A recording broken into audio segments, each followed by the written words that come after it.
Olá, meus irmãos, a paz do Senhor Jesus para todos. Meus irmãos, nós estamos com a nossa série de estudo, versículo por versículo, do livro do Apocalipse. Nós estamos ainda no capítulo 1. Nós estamos versículo por versículo. Espero que vocês estejam gostando.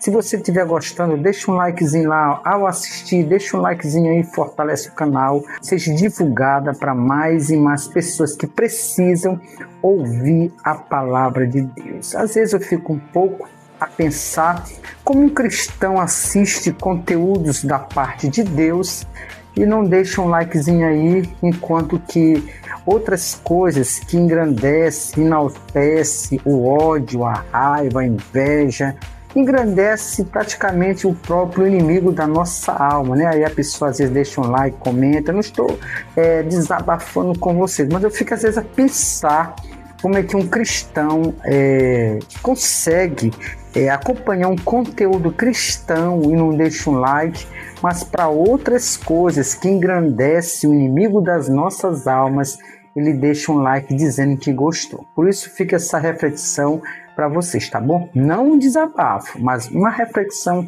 para nós pensarmos realmente aquilo que nós e o conteúdo que nós estamos aprovando, tá bom? Vamos lá para o nosso momento de oração. Querido Deus, obrigado, Jesus, pela sua bondade, misericórdia, pelo teu amor, que o Senhor tem fluído, tem deixado em nossos corações para nós te amarmos e te servirmos e esperar a tua volta, porque um dia o Senhor vai voltar para nos levar para junto de ti. Pai, toma nas tuas mãos, toma a direção deste projeto, desses estudos, e o Senhor venha tomar frente de tudo e abençoar todos que estão acompanhando em nome de Jesus. Meus irmãos, hoje nós vamos estar estudando um pouco sobre Apocalipse, capítulo 1, versículo de número 18. Bora lá, vamos ver o que diz. Ó.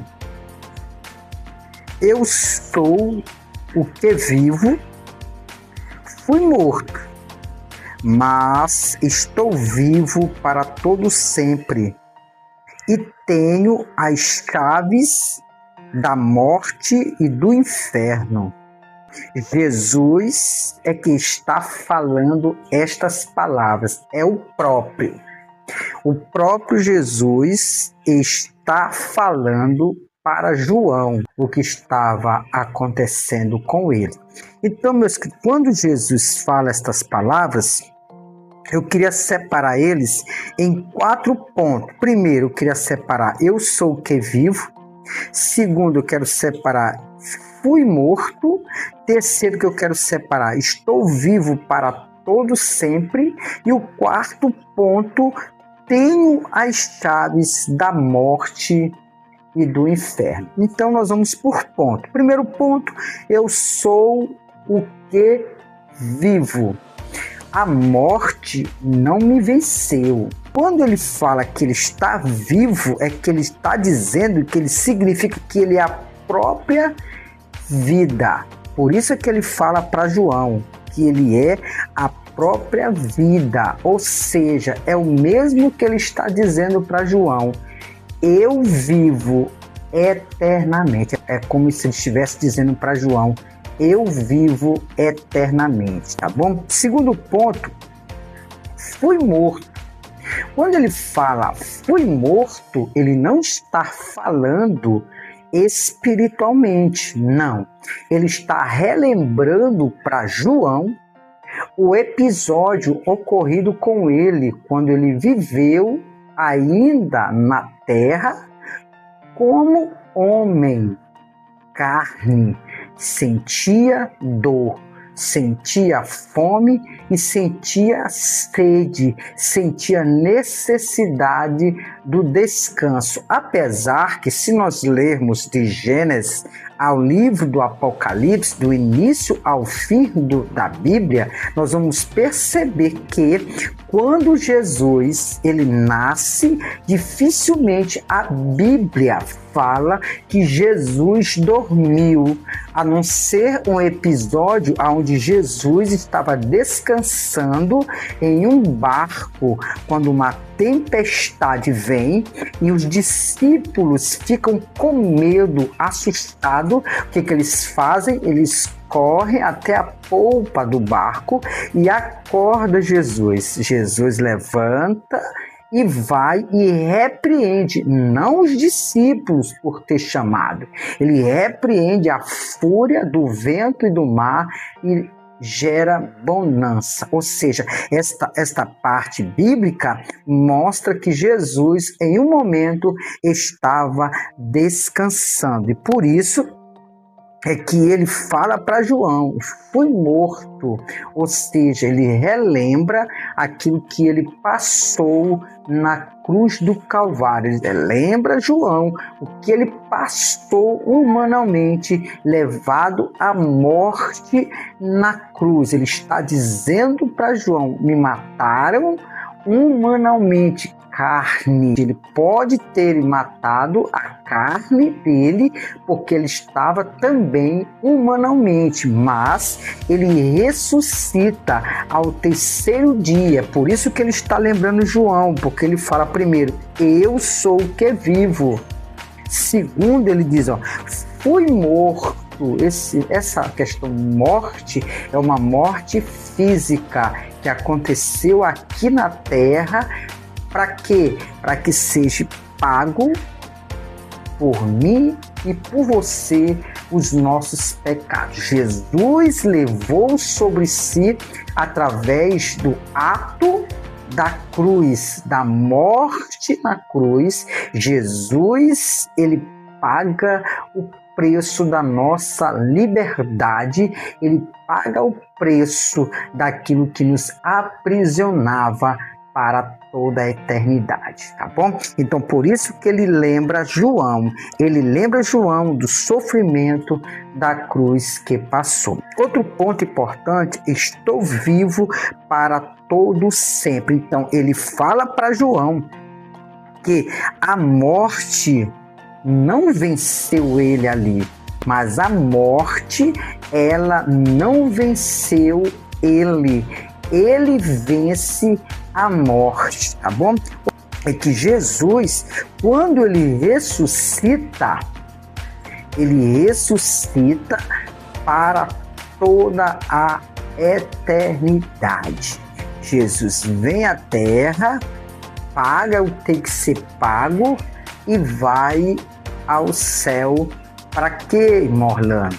Para esperar o dia, para retornar, para vir buscar o seu povo, aquele que acreditou no sacrifício dele na cruz.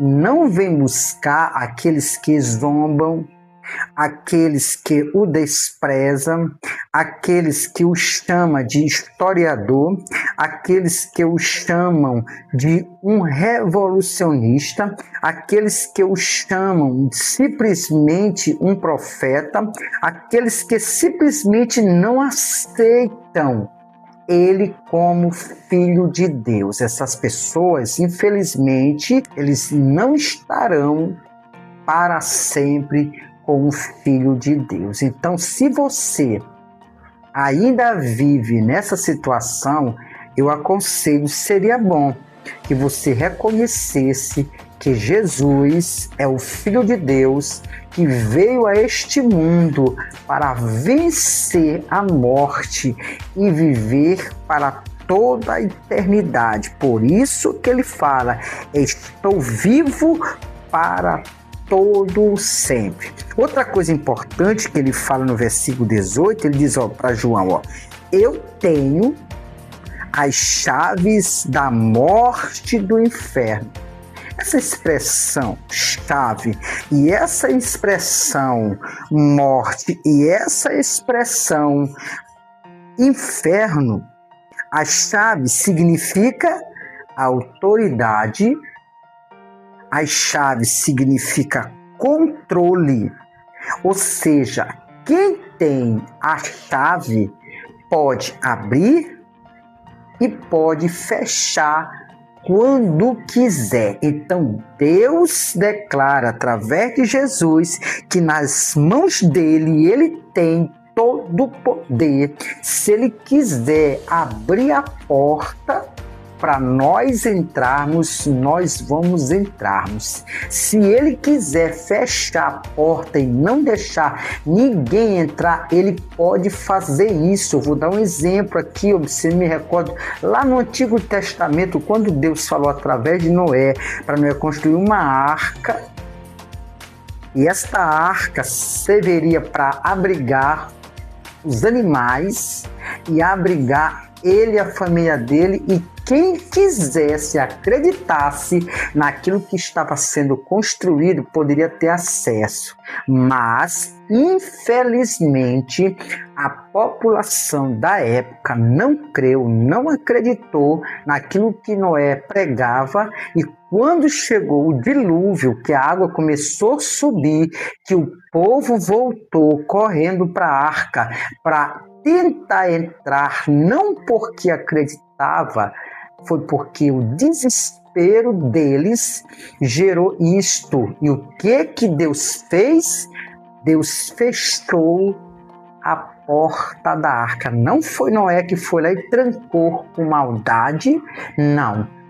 Deus fechou a porta e ninguém abriu, nem Noé poderia tocar, nem Noé tinha força, porque não foi Noé que fechou, foi Deus que fechou a porta da arca, e toda a raça humana, tirando a família de Noé, morreram todos. Ou seja, quem está com Deus é salvo. Quem é contra Deus, quem não crê nos filhos de Deus, infelizmente pode chorar, pode se lamentar, depois que ele vier buscar o seu povo, pode fazer o que quiser. Não vai ter mais jeito. Então, o tempo é hoje. Pense muito bem no que eu estou falando aqui. Pense muito bem no que eu estou falando. Jesus domina a morte, Jesus domina o mundo dos mortos, que a Bíblia chama de Hades, também é o mesmo significado de inferno, e também chama de Sheol, que é o mesmo também local chamamos de inferno. Então Jesus domina o destino eterno. Jesus passou por todas as etapas. Nós vemos isso em 1 Coríntios, capítulo 15, versículo 26, que primeiro, Jesus venceu o pecado. Segundo, Jesus venceu Satanás. Terceiro, Jesus venceu os poderes malignos. O quarto ponto e último, Jesus vence por último a morte. Mas, irmão Orlando, como é que Jesus venceu a morte? Ao ressuscitar. Quando Jesus ressuscita, Jesus vence a morte, tá bom? E nós vamos para a nossa aplicação do versículo de número 18. E primeiro, Jesus vive, por quê? Porque ele é eterno, tá? Segundo, ele foi morto, ou seja, na cruz. Terceiro, da aplicação deste versículo, estou vivo, ou seja, a sua ressurreição. Quarto e último da aplicação do versículo 18, tenho as chaves, ou seja, sua autoridade, só ele tem o poder de abrir e tem o poder de fechar. Só ele tem o poder de botar para dentro e botar para fora. Só ele tem todo o poder de salvar e de não salvar. Agora, a salvação depende muito das nossas vivências, se de fato cremos no Filho de Deus ou não.